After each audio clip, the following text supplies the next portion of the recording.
Welcome to Inside India. I'm Amitoj Singh, and these are your headlines.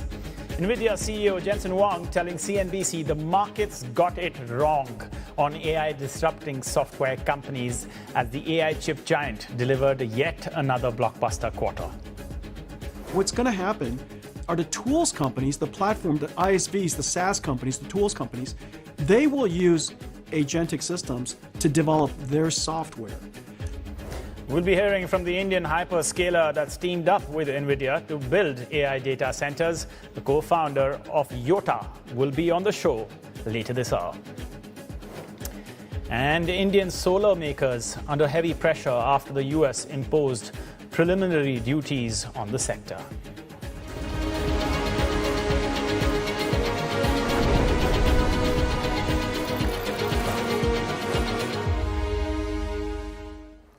All right, well, let's get started with a check on the Asian markets with our very own JP Ong. Yeah, good morning. I'm just, by the way, pink on gray, looking good. Very great taste, sir. Anyway, but what else is the colors we're tracking out here in Asia are going to be shades of green, especially after that strong handoff from Wall Street that seems to have lifted at least market sentiment out there and carrying over for the most part here, especially on the back of NVIDIA's better than expected, pretty decent set of earnings results actually. And you're seeing from Tokyo to Taipei, Sydney at least to Seoul, we're seeing gains for the markets. The one exception, though, once again, greater Chinese markets. You're seeing similar flashes of red for the Shanghai Composite and the Hang Seng Index in today's session. In Hong Kong specifically, we're seeing the tech stocks and property stocks, the mainland property index, both pulling down among the leading laggards for the Hang Seng Hong Kong benchmark, that is. But we want to zero in on two particular markets that are outperforming for the most part. The Nikkei 225, which briefly crossed 59,000 a day before taking that step back, they're still up by 0.5%. And once again, the almighty Kospi gaining by more than 2%. And key central bank commentaries and decisions in these two markets. In Korea, the Bank of Korea decided to keep policy rates unchanged at 2.5% and said that they might set it there for the time being. They've also raised their outlook, at least for the Korean Korea's economic growth in 2026, thus creating a pretty rosy picture and a rosy backdrop for South Korean equities. In Japan, though, everyone's watching out for the yen also, especially because the Bank of Japan and their governor Kazuo Ueda have said that if their expectations for rising price pressures do increase and also the reflationary environment continues after the upcoming spring wage talks, they might actually have the conditions to hike policy rates once again from those ultra low levels, which means that we might see tighter policy from Japan, and that could also weigh on the Japanese yen. Now, very quickly, we also want to take a look at Taiwanese markets because while the TAIEX is up today, it's not the heavyweights that are doing a lot of the lifting there. There might be a bit of a rotation right now because you're seeing the likes of TSMC and Honhai or Foxconn, as we know, actually in the red. TSMC was highlighted by NVIDIA as possibly suffering from a possible supply crunch or supply chain crunch actually because they've been finding it more difficult to actually meet some of the surging AI chip demand, that is, and that's perhaps one of the reasons they're in the red today. But overall, the Taiwan index itself is keeping its head above water, and perhaps some of the smaller stocks or smaller offerings on the TAIEX doing a lot of the heavy lifting so far in today's Thursday morning session, Amitoj. All right, thanks so much for that. And yes, for those of you who are wondering, we do plan out our outfits. Appreciate that. On Thursdays we are pink. Yeah, pink, Thursdays we're pink. The Indian markets, they come online in about 40 minutes. Are they in the pink of health? Well, let's just find out. It was a muted day in India's stock markets yesterday, that's Wednesday, both Nifty and Sensex inching up about 50 points only. But things look brighter today on the back of NVIDIA's earnings. Watch out for the defense sector today, as India's Prime Minister is in Israel with the strengthening of their defense relationship on the cards. This is oil prices near 7-month highs, and US-Iran nuclear talks continue. Foreign portfolio investors, net purchases into India at about 300 million. The markets, of course, will also be waiting for a new GDP series and data tomorrow. The rupee holding more or less steady below 91. That's been kind of the case for quite some time now. On to our top story of the day. Shares of AI darling NVIDIA fairly muted despite a blockbuster report. The company delivering another record quarter with annual revenue blowing past 200 billion for the first time. It also gave an upbeat guidance, betting on big tech's strong demand for AI chips. NVIDIA's CEO Jensen Huang was on Squawk Box Asia this morning and explained what AI agents mean for software companies like the Indian IT firms. He also weighed in on the recent sell-off in software names, arguing the markets have got it wrong. Listen in. I think there's a deep misunderstanding. What Claude is definitely revolutionary. and it's an inflection point for AI. It's the first time that AI can perceive, it can reason, but it can also do work. It actually performs tasks. Like, for example, it can write software. It could create a website for you. It could arrange a vacation for you. And so it can actually perform tasks. And that's the reason why we call them agents. They're agentic in their nature. What software companies, the reason why it's so exciting, of course, is because it can write software. What's going to happen are the tools companies, the platform, the ISVs, the SaaS companies, the tools companies, they will use agentic systems to develop their software. But enterprises are not going to go develop software. They're going to use agents to use those tools. And so what's likely going to happen is that agents won't replace the tools, but agents will use tools. That's the reason why we also say agents are tool users. Why write rewrite the browser when the browser exists and just use it? Why rewrite Excel when Excel exists, just use it? And so all of these tools that we use today, whether it's Cadence or Synopsys or ServiceNow or SAP, these tools exist for a fundamentally good reason. And AIs, these agentic AIs, will be intelligent software that uses these tools on our behalf and help us be more productive. And so what's likely to happen, and this is very counterintuitive, it's very likely that because we have so many agents in our company now, the tool use will actually go up. And so, and you could see it all over the place. The number of C compilers that we use, the number of Python programs that we have, the number of instances are growing very, very fast because the number of agents we have that use these tools are going up. And so I have 42,000 biological employees, and I'm going to have hundreds of thousands of digital employees, and together we're going to use a lot more tools. But that means that you think that they're not going to disintermediate these companies like a Salesforce or so many of the others along the way. You think they'll still be using those tools coming from those companies that are being sold off right now by the markets? I think so. I think the market's got it wrong. I think it's very likely that these companies that we're talking about are going to introduce agents that run on their platforms. These agents, of course, they have to be experts in what they do, and nobody's going to understand customer service better than ServiceNow, and they're going to come up with agents that are really fine-tuned and optimized for the type of work that uses the tools that they have. In the end, also, we need the tools to finish their work and put the information back in a way that we can understand, and that we call them system of records. And so each one of these tools have their own system of records. Those system of records exist because we put them there and we use it so that we understand the information that's finally complete. And so those system of records will still be ground truth, and they'll continue to be ground truth. And now the agents will help, they will use it, and they will populate the system of records. They will use the tools that are available on these platforms. I think a thought experiment that could be helpful is, imagine one of these days when we have robots and these robots are in our homes. It's very unlikely that the robot will come up with a new Cuisinart. The robot will just read the manual for the Cuisinart and just use the Cuisinart. It's more likely that instead of coming up with another way of doing microwaving, that the robot will just use the microwave. These tools exist for a good reason. And so I'm fairly certain future robots will use screwdrivers and wrenches and pliers and things like that.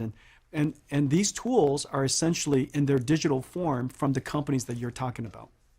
So they're not going to replace the tools. They're just going to replace us, the humans that use all these tools to begin with. They're going to help us. That's an interesting thought experiment. Yeah, I like it. They're going to help. They're going to help us. Okay, yeah, we'll they're take going to that. help us. All right, help or replace us? That's the big question. And some of those fears that Jensen Huang said that the market has got wrong have led to a rout in the Indian IT services sector. The Nifty IT index has posted its worst monthly fall since the 2008 financial crisis, plunging nearly 20% in February and wiping out roughly $68 billion in market value. Application services, which account for 40 to 70% of revenue, and many of these firms are seen as especially vulnerable to automation. India's $300 billion IT services industry relies heavily on labor-intensive delivery models, and analysts warn AI could significantly reshape the business. And to learn more about this is Sandeep Gantori. He's a CIO equities at Standard Chartered, joining us right here in the Singapore studio. Just love it when someone's right here. It makes the conversation so much more fun. I want to start by picking up from the expression that I saw on your face when we heard the NVIDIA CEO make that microwave analogy. He's telling us that markets have miscalculated the AI threat to software companies. He's pushing back on fears that AI agents will cannibalize the entire software industry. How are you preparing for both scenarios? Yeah, Whatever happens. Yeah, thanks, Amitosh, for having me. So the reason why I was laughing, because I did remember back in 2011, 2012, this was a similar narrative we had for the legacy software companies from the cloud. And now we are seeing this repeat of that, probably through AI agents to the software and IT services companies. I guess it takes a lot of time to fundamentally replace any new business model. As we have seen, people are still using mainframes today, and many technologies from 70s and 80s. But yes, there is a risk of disruption, which we do agree. But longer term, I think it will take a lot of time. Is it a like-for-like equivalence when you compare it to what happened with cloud services? To some extent, there are similarities, right? Because if you look at penetration rate, today cloud penetration rate is reaching 70 or 80% in most of the front-end applications. That was a similar penetration of, office automation back in 2010s. So from addressable market, yes. But in terms of displacement and the ability to integrate with the corporate IT infrastructure, I think AI agents, it's still only year one or year two. So it took almost like 5 or 10 years for cloud companies to really establish and then get the enterprise adoption. So probably I would say we are still in the early days from a disruption point of view. Okay. NVIDIA's earnings beating analysts' estimates and stock price up just 2%. Jensen Huang said the market can't keep us back forever. Software will continue to grow. The amount of competition needed for the future of software is just tremendous, and they won't be able to hold back the stock. Where do you stand on that? So fundamentally, we actually agree with the assessment that compute demand is going to surprise to the upside. Actually, today at Standard Chartered, we raised our AI CapEx estimates. So now we expect 54% growth. I mean, until recently, we were expecting 45% growth. So we have more confidence after the results that CapEx spending will continue. So eventually, most of that is going to compute. So there we do agree that compute is one area where, and that's the reason we are quite bullish on semiconductors in the very near term. Okay. 45% to 54%. Let's just make this comparison, because the sell-off in the S&P 500 software and services indices, which has lost nearly 23% as of Wednesday's market close, and India's Nifty IT services, we were just talking about it, about 20% is the loss. And in Jensen Huang's answer, he didn't specifically mention India. He said the market has got it wrong. Is there a difference in how you view India's software and services sector relative to the US's? Right. So fundamentally, there's a slight difference in the sense that the US companies which were down were mostly in software, which have a product, whereas the companies here in Asia are mostly on the services side. I would say probably from a disruption point of view, the product companies would feel it earlier. Again, going back to the Y2K days, cloud, it's the software, the legacy software companies actually got the hit immediately. The services companies actually, it took some time, but eventually I believe what the market, and I do agree with Jensen Huang, is the market is ignoring the fact that ultimately you need all these services companies to integrate AI into your traditional IT infrastructure.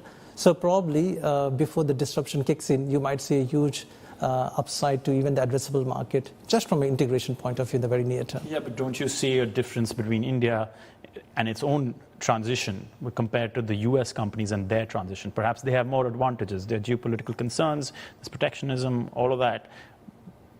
They're closer to Silicon Valley. So don't you see that India's journey is going to be slower? So perhaps what Jensen Huang was saying is more pertinent for only the US companies, perhaps. Yeah, so the nuance is clearly you need probably more consultants onshore in terms of integration. And the fact that the US companies are also quite advanced in terms of having their own LLM. So probably the impact could be slightly more manageable. So we are starting to see these big partnerships also being announced with the AI labs as far as the US consulting companies are concerned. So what would happen, as you pointed out, maybe for the Indian IT services companies, it would take some time. But the way we are positioned is for the near term, we are a bit mixed on software and IT services. We are outright bullish on semiconductors. That is where we have a very clear visibility as far as mixed. Can you say more on that? Yeah, so we are looking at the broader cycle in terms of AI. We believe structurally in this stage where we are in the investment stage, we like the picks and shovels, which is your semiconductors and to some extent hardware. As far as software and IT services companies, we like the horizontals, and we try to avoid the vertical companies, which are product companies or which are not diversified. So cybersecurity is an example where we are not bearish versus a front-end software or services companies, which is a bit more vertical based. Okay, let me just zoom out because you came up with an AI bubble meter in January. Quite interesting. Since then, since that January, innovation of yours, scenario by Citrini that you may have read about impacted stocks globally. It emphasized that there will be mass white-collar job losses, but many economists saying such revolutions or historical tech waves ultimately create more jobs, you were referring to cloud services. How do you reconcile these separate views, and what should equity investors focus on? Right, so our next meter should be out in the next 24 hours. I did take a step back and look at where we stand. So I do agree that the disruption risk has gone up slightly compared to last 1 month, given the rollouts we are seeing from companies like Anthropic and others. But I would say at the margin, the capex outlook is much stronger. So net to net, I would still say probably the bubble meter, of course, we'll update in the next 24 hours, but I would still say the risk reward is still quite attractive. One increase in risk offset by an increase in a catalyst, which is the capex spending. Okay, but just quickly, are you suggesting that one should buy Indian IT services then right now? So relatively, we like the semiconductor companies. That's our highest conviction. And Indian IT services, we are more on the neutral side. On the neutral side. Okay, this is not a buy, is what I wanted to check. Okay, one final question. You may have heard of this Yotta Data Services, $2 billion deal with NVIDIA. Data center rush in India, pushed by the government. NVIDIA's earnings now increasingly becoming, I would say, a global bellwether for just risk assets globally. How should Indian investors think about the influence that NVIDIA has on its market now? At the end of the day, compute is 50% of spending in data centers, and there are hardly 3 companies there. So there is a bit of control by the leading semiconductor companies. So partnerships, and at the end of the day, also going to the supply chain, picks and shovels, power, getting into the other beneficiaries, how I would actually play as far as India and Asian investors are concerned. Okay. Well, Sandeep Ganturi, I really appreciate you coming on and giving us some color on everything that's happening after an interview with NVIDIA's CEO, Jensen Huang, and the current landscape that we're in, where IT services is a big concern in India. Appreciate that. Thank you. Thanks, Santosh. All right. Well, we're going to take a short break. On the other side, Prime Minister Modi making a quick trip to Israel as the two sides kick off negotiations for a free trade agreement. We'll get you the highlights of that visit after this.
Welcome back. Shares of Indian solar equipment makers stumbled after the US imposed steep preliminary duties ranging from 80% to over 140% on imports from India, Indonesia and Laos. Now, analysts say the levies could dent profitability as US exports typically earn higher margins.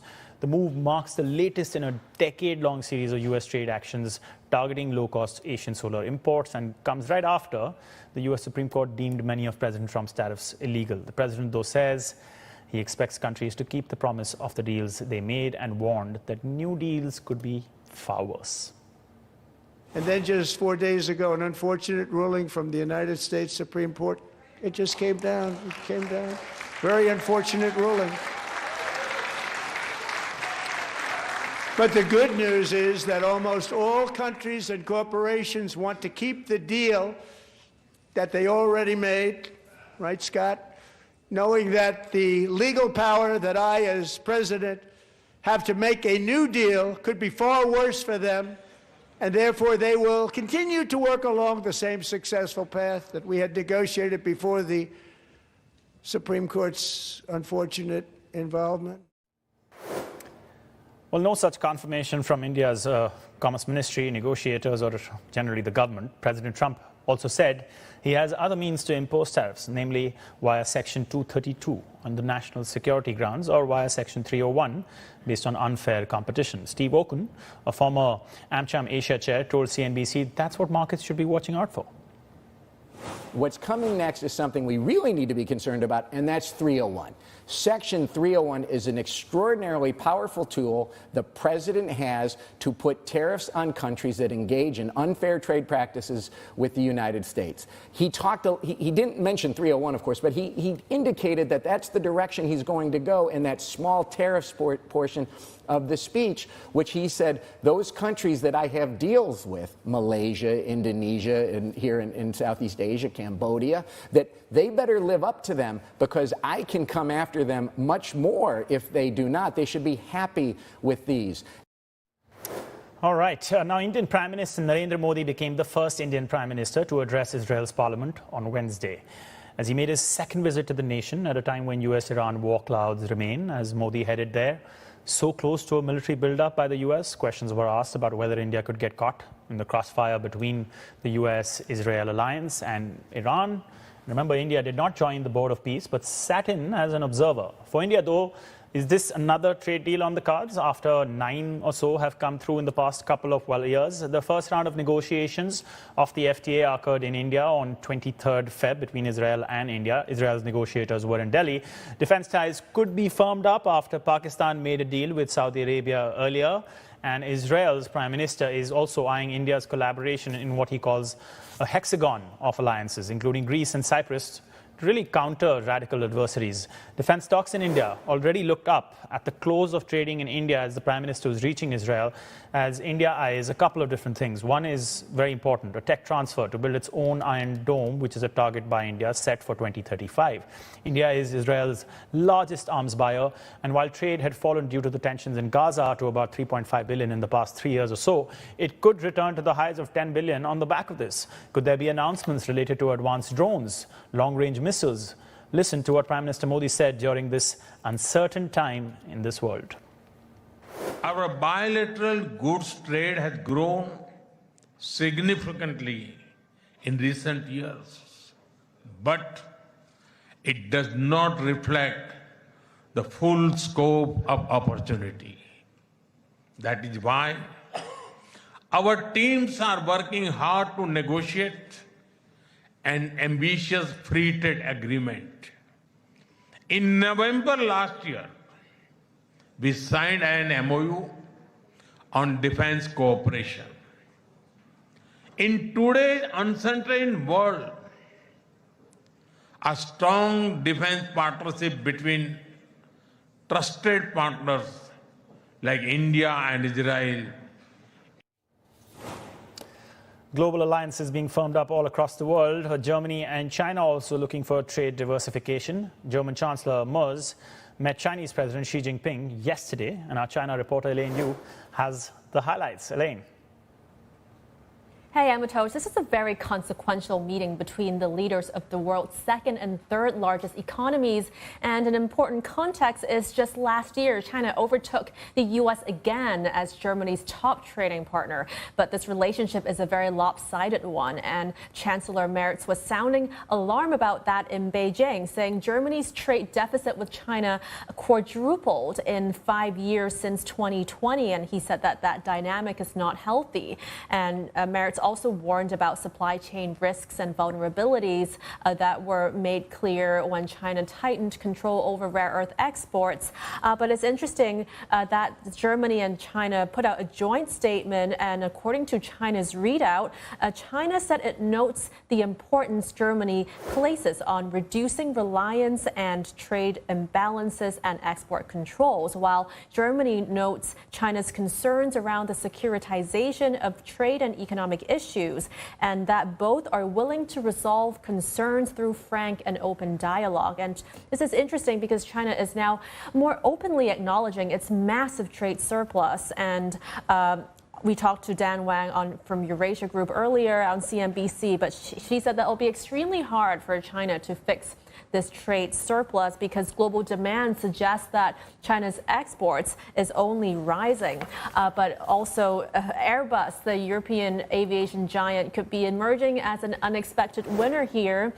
According to Merz, China will buy as many as 120 more Airbus jets to China. And this is significant as well because the U.S. is also pushing China to buy more Boeing jets. So we'll see how this plays out when Trump visits China. But this is a space to watch. Amatosh? Thanks so much for that. Now, after a short break, we will continue talking about artificial intelligence and speak to NVIDIA's data center partner in India, Yotta Data Services, and discuss what the tie-up means for India's very own AI ambitions. Don't miss this.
Welcome back. This is CNBC and this is Inside India. We're counting down, of course, to the market open in India. We're just about 15 minutes away from that. At this point in time, how are we shaping up? Well, it's going to be slightly better than yesterday. Perhaps it was muted yesterday, but likely, remember, on the back of NVIDIA's earnings, easing mostly global AI-related concerns, you can expect that the Indian market will be up and defense stocks will be in focus as Prime Minister Modi is in Israel, potentially firming up the defense relationship, which could directly impact India's defense companies. We already saw signs of that yesterday with defense stocks in India rising. The rupee remains under pressure, relying on the RBI support to really hold this key level under 91.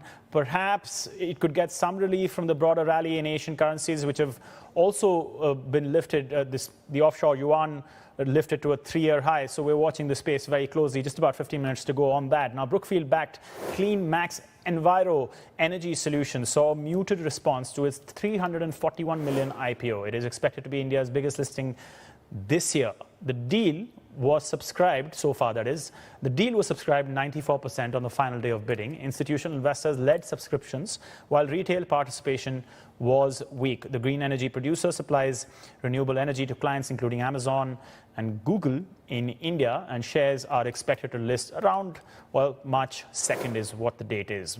Back to our top story of the day, and what a day for that. NVIDIA boss Jensen Huang spoke to CNBC's Becky Quick earlier on Squawk Box Asia following the chip giant's latest earnings report card. He said that global demand for AI computing is surging, driven by hyperscalers and enterprises alike. Listen in. Demand is really strong and it's diverse. It's coming from all over the place. At the core of it, Becky, what's happening is that AI just went through its third inflection. The first one was 2 years ago with ChatGPT. And then the second one was about a year ago when the reasoning AI agents came out, reasoning AI systems came out. And the number of tokens, the amount of computing demand that it needed to be able to reason and produce all the excellent answers that these chatbots were doing was really sky high. And then now with these agentic systems, we're now having these agents able to reason, take tasks, and actually do work. And so the agentic systems are doing incredibly well all over the world. Of course, you've heard how Claude Code and OpenAI's Codex are doing incredibly well in companies all over the world in software programming, but it's starting to spread out into all these different other types of tasks. And so at the core, it's because AI has gone through a new inflection point and the amount of computing demand is off the charts. Well, let's talk a little bit about your customers, too, because you did say that the big companies, the big hyperscalers, actually increased the amount of spending, and I think they make up about half of the spending that went into the data center segment in particular.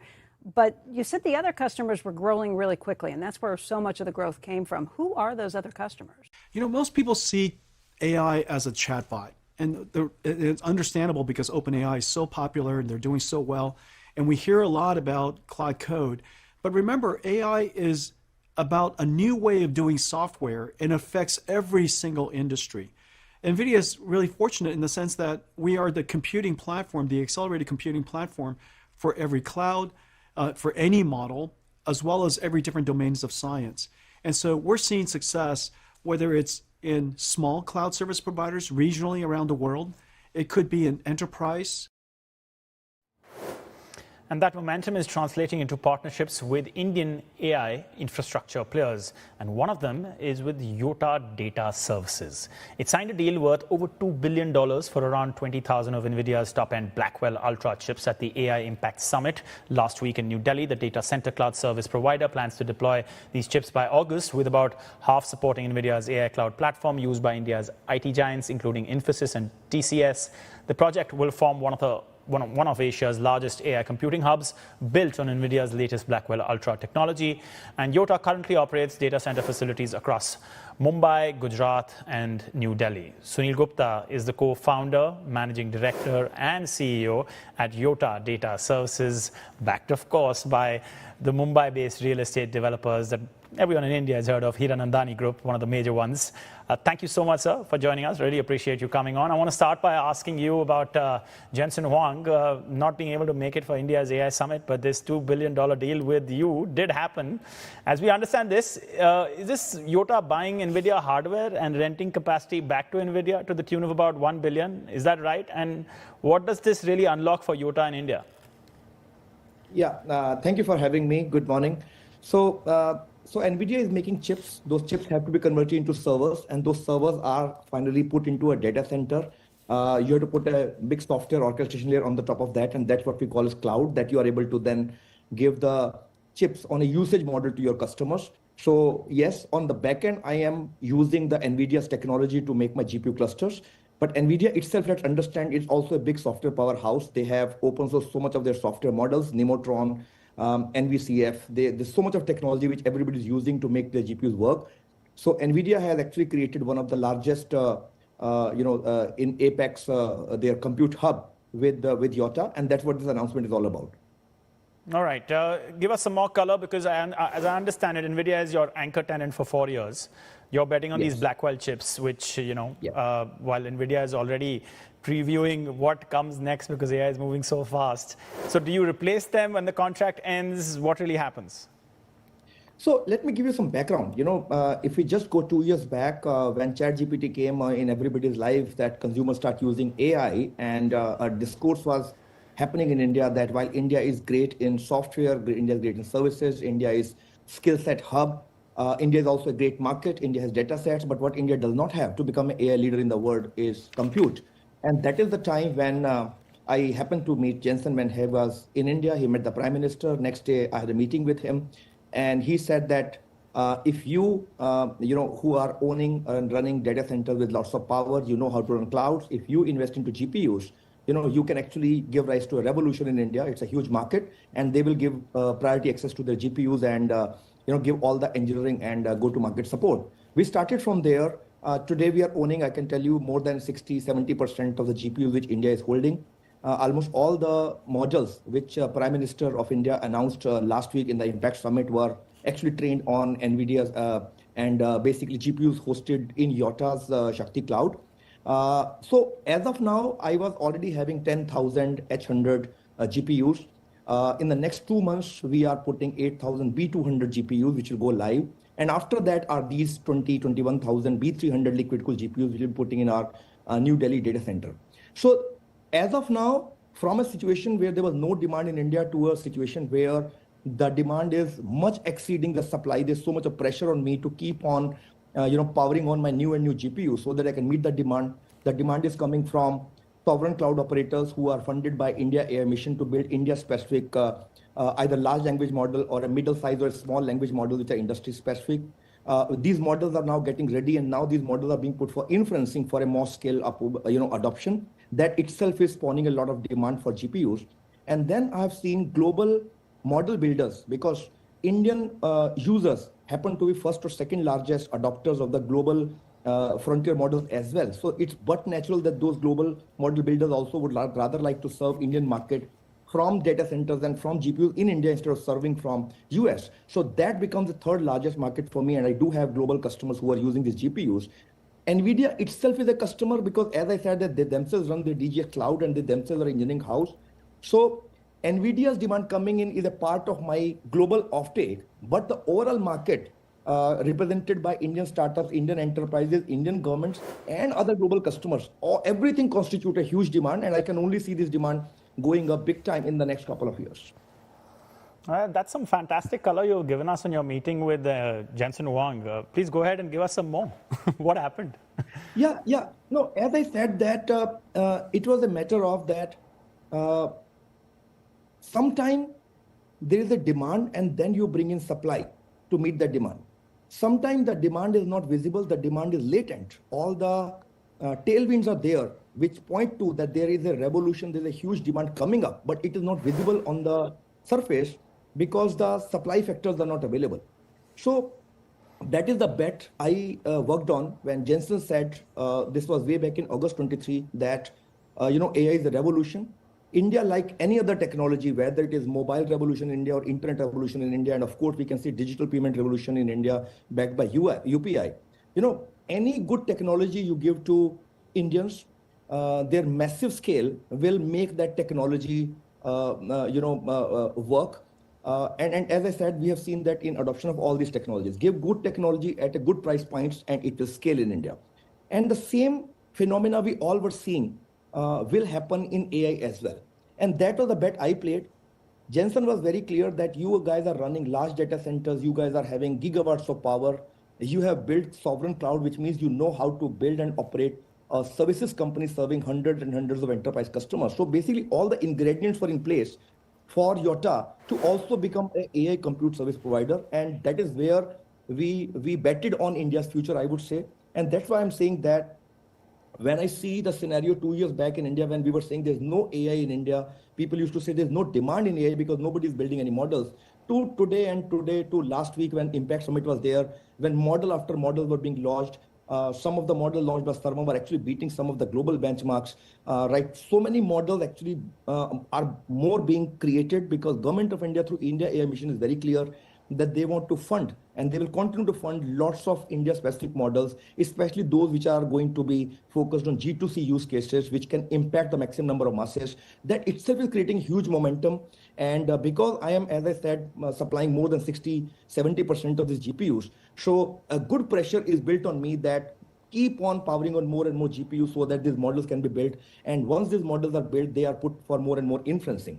And as like we could see that a lot of global CEOs were there in India last week in Impact Summit, many of them announced that they will be now creating their GPU clusters in India. So this is all good news that India not only creating AI compute infrastructure for meeting India demand, but also now will start serving possibly global demand as well. So I'm just trying to understand, and thanks for painting the picture of, AI India Summit, the budget happened, which was seen as a tech-heavy budget, a big push towards AI by the government. But I just want to understand this because we're also trying to, paint the picture of what happens 4 years later between Yotta and NVIDIA. Great that you have this partnership now, but when things are evolving as fast as they are in this AI revolution, do you replace the chips that are given to you by NVIDIA after 4 years? What happens? What happens when the contract ends? I just want to understand that a little bit. Okay, so again, as I said that my existing 10,000 chips are already contracted. NVIDIA makes maybe one small part of that as a customer, okay? When I'm putting my next 8,000 B200 chips in next 2 months, they entirely go towards Indian customers, Indian government customers, as well as startups and research and enterprise customers. When I'm putting my next 21,000 B300 GPUs, as we are talking about, NVIDIA is off taking one part of that for their own engineering operations and for running their own APAC operations. But rest 10,000 GPUs again go towards India AI mission for serving the needs of so much of startups and enterprises who want to adopt these chips for their own AI use cases. So as I said that, first of all, anybody, whether it is NVIDIA taking my GPUs for 4 years or some other customer taking for 1 year, 2 years, 3 years, these GPUs continue to be put into production for either training of models of some customers or for putting their AI models for inferencing. These chips are so powerful that they can be used for 8 years, 10 years. Financially, we may be like writing them off for 5 years or 6 years, whatever may be the depreciation period. But in actual reality, the chips were actually which were used to train ChatGPT. Those chips are still making money for the neo cloud operators, who actually were owning those chips. So these chips, even after, for example, one customer, let's say NVIDIA leaves after 4 years, first of all, they always have a chance to renew. And if they need compute, which they'll need, obviously the contract may get renewed. But even if let's assume that is not, there'll be 10 other customers who will be needing these chips, for their own AI operations. As I said, either for training their models or for inferencing, and I'll keep on rotating that for multiple customers. I'm a cloud service operator. Yeah, interesting insight on renewal. I want to ask you a little bit about the competitors. Microsoft and Google are building their own campuses in India. Is there a part of the market they simply cannot serve because you're indigenous? You have, I suppose, this umbrella of sovereign AI around you, government support. Is that different, or do they become a direct threat? I think this is all very, very complementary. First of all, as I keep on saying that this market is just too big. And I think with India having seen so much of technology revolutions of mobile adoption, internet adoption, and UPI digital payments adoption, nobody should have any doubt that when AI start growing, and it is just waiting for its tipping moment, and it will start growing to much larger limits, AI will result into 50 more UPI moments in India. AI in agriculture, multiple use cases, AI in healthcare, AI in education, AI in climate, AI in defense, AI in banking and finance. You will have multiple UPI moments. Why I'm saying UPI moments? Because every single use case will be adopted by millions and millions of Indians who are carrying smartphones where these AI use cases will be consumed. So the size of the pie itself is so big that today we may be talking thousands of GPUs and being very happy about it. But India will need millions and millions of GPUs, not only to build its own AI model, but also to put consumers to use those AI use cases, because you need GPUs for that also. So the size of the pie itself is very, very big. Whether it is Google, whether it is Microsoft, whether it is some other local operator or Yotta, the size of pie will be very good. By the way, you must have seen Microsoft and Yotta have got an exclusive tie-up for serving the India AI mission, which is government of India's demand. Microsoft had decided to put their AI foundry and their tools on Yotta's GPUs, and that was the best combination, that you are actually using a sovereign cloud operators within the perimeters of sovereignty, but still getting the best of the global technology, which is from Microsoft, and we serve the India's sovereign needs. So that is best of the both worlds. So some places will be competing, some places will be complementing. That's how the market is going to grow. Okay, great optimism there, but what's the one thing that could actually slow this down, disrupt this, whether it be power, land, talent, capital? What keeps you up at night? Great question, and I think I keep on answering this question all the time, and my answer always is maybe thanks to the foundation we created 7 years back of large campuses with the 2 gigawatt of power feasibility in my Mumbai campus. Almost 250 megawatt of power with a substation already there in my Delhi campus. Having spent 7 years in building our own sovereign cloud and having put that into some very critical use cases, having the engineering and operations talent to do this. And I would say having gone through 3 years of learning, because we started GPUs 3 years back while others are starting now. So with all this background, I don't see, frankly speaking, any execution challenge, whether it's on land, whether it's on power, whether in terms of execution at a chip level or a network or a storage or a software level. The challenge for me is, which is a good challenge to have, is how do I meet the growing demand? How do I keep my leadership? And basically for that, it's capital. That is why you will see us raising a lot of off-balance sheet capital. You will see us going for IPO. You'll see us raising lots of pre-IPO money, going to a lot of banks to raise money, because this growth is going to be huge growth for the next 10 years. And I would like to maintain my leadership position and like continue to invest on that. So my challenge right now is only and only raising of capital. Okay, fantastic. We just saw one IPO, first pure play company, the Fractal IPO. And I'm glad you mentioned the IPO, because that was certainly going to be a question. You have secured enough funding for the entire 2 billion GPU investment and are now planning to raise that 1.2 billion through pre-IPO and IPO funding as reported. But can you give us more color on that? Because we're trying to understand the picture around potential investors when you're filing for the approval process with SEBI, and will it be a straightforward IPO? Yeah, so far, I mean, we had not diluted at all, ever since we started. So the first time we'll be going to the markets and diluting it. So yes, so we have already invested through a combination of the family's money, family's long-term loans on zero interest, and raising loans from the local banks, both public and private banks. We have invested almost like close to $2 billion already in our campuses, in our GPUs, in our cloud infrastructure. These 21,000 GPUs, as I mentioned earlier, are coming through an off-balance sheet arrangement where global funds are putting in the money. There'll be a rev share arrangement, and once they make their money, the chips get transferred to us. And I think these are the good models which can scale up our GPU capacity to much larger limit. I also announced last week, by the way, that after this 21,000 B300s, we'll also go for another 40,000, and the data center for that also is already ready for me, so I can scale that up within this financial year. But coming on my IPO, so we do know that beyond these arrangements, we will need to raise money to keep on scaling our growth, whether on GPUs and also on our the CPU-based sovereign general compute cloud. We will be raising around $1 to $1.2 billion. Right now, we are in pre-IPO round. We have gone to family offices, HNIs, and quite a lot of money has already gone into the bank, and it continues to get raised till possibly March end. We are into the process of our due diligence, which more or less I think is getting completed in next couple of weeks. That is when we'll file our prospectus. So if everything goes well, third quarter, fourth quarter of this financial year is something when we'll be hitting the market.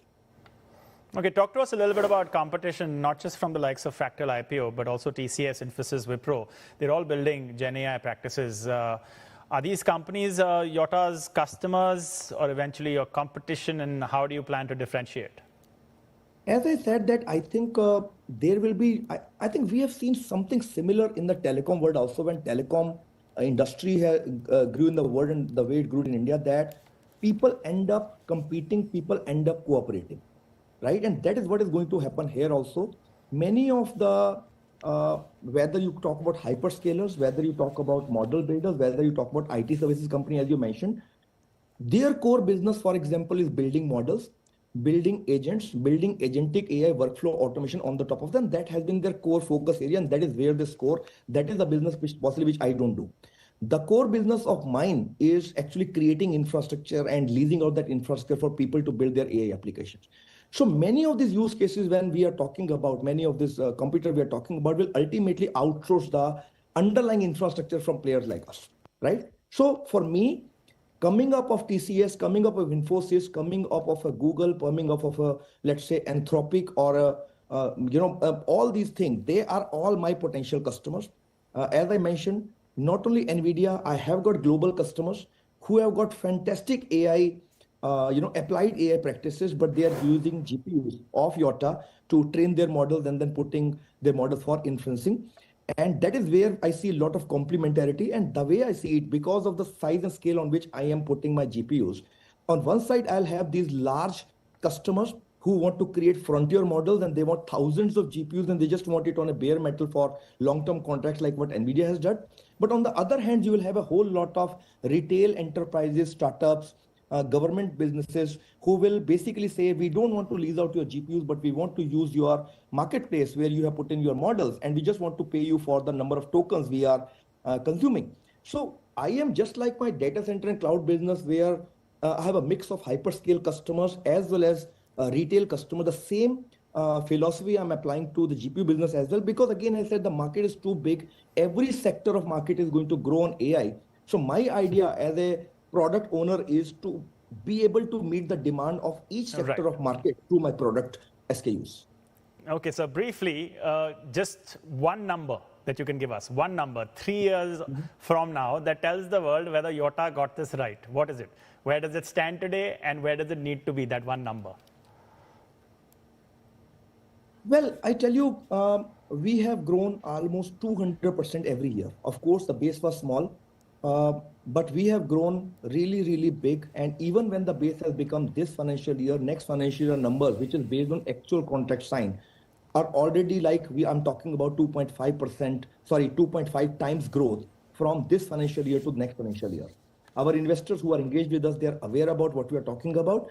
And the way we see that, while my co-location business is increasing because every other hyperscalers want to benefit from my 100 acres land and 2 gigawatt of capacity in Mumbai, my cloud business is growing because government actually wants to have sovereign clouds. They don't want to run their most critical applications on foreign cloud. They would rather like to put on sovereign cloud operator like me. And we got a lot of success like Bhashini, C. etc. on that. And of course, the GPU business and the AI infrastructure business had just started. We have taken the lead of 2.5 years ago. So naturally, I would like to keep that momentum. And that is why you will see me investing in these GPUs. Let's understand, when other people are talking about some plans of billions of dollars, those plans will come into execution possibly 2 years or 3 years down the line. For me, this is the business of today. So I will keep on scaling up. Now, whether this takes my business to 4 times, 5 times, or 10 times in next 4 years, that is the number I'm talking about. I think time will tell. But definitely, the scale will be in those ranges. Okay, Sunil, we're going to get you back, and I promise you we're going to get you back when the IPO story develops a little bit. We want to know what's happening with this company very closely. I really appreciate you coming on. Sunil Gupta from Yotta Data Services. All right, the Indian market has opened, so let's just give our viewers a sense of what's really happening with Nifty 50. As expected, it's been a bit of a muted response, even though generally Asian markets have done well. If there was a bellwether in the global market, it is NVIDIA, and that positivity showcased through its earnings and reflecting in the sentiment across Asia, and India slightly muted. We're watching the rupee very closely. There's been this narrative about whether the RBI is going to intervene. It has been supporting the rupee according to traders, and we're seeing that it's maintaining, staying below 91, and that's quite a key level.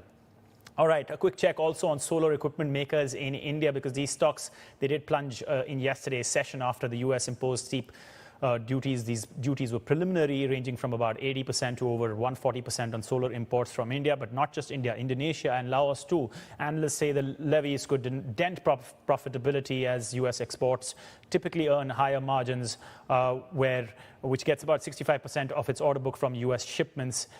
Vari, that is, said it expects no material impact, citing plans to expand U.S. manufacturing capacity. The move marks the latest in a decade-long series of U.S. trade actions targeting these low-cost Asian solar imports and comes after the U.S. Supreme Court overturned many of President Trump's tariffs. We're also watching, at this point in time, Indian Railway. The Indian government has launched the sales of a 2% stake in the Indian Railway Finance Corporation at a floor price of 104 rupees per share. The offer for sale opened for non-retail investors on February the 25th, and it is now opening to retail investors. And the stock price is up about, well, 0.5%. Well, that's all the time we have today on Inside India. Of course, keep watching CNBC. Axis Middle East is up next, and there's a lot happening there.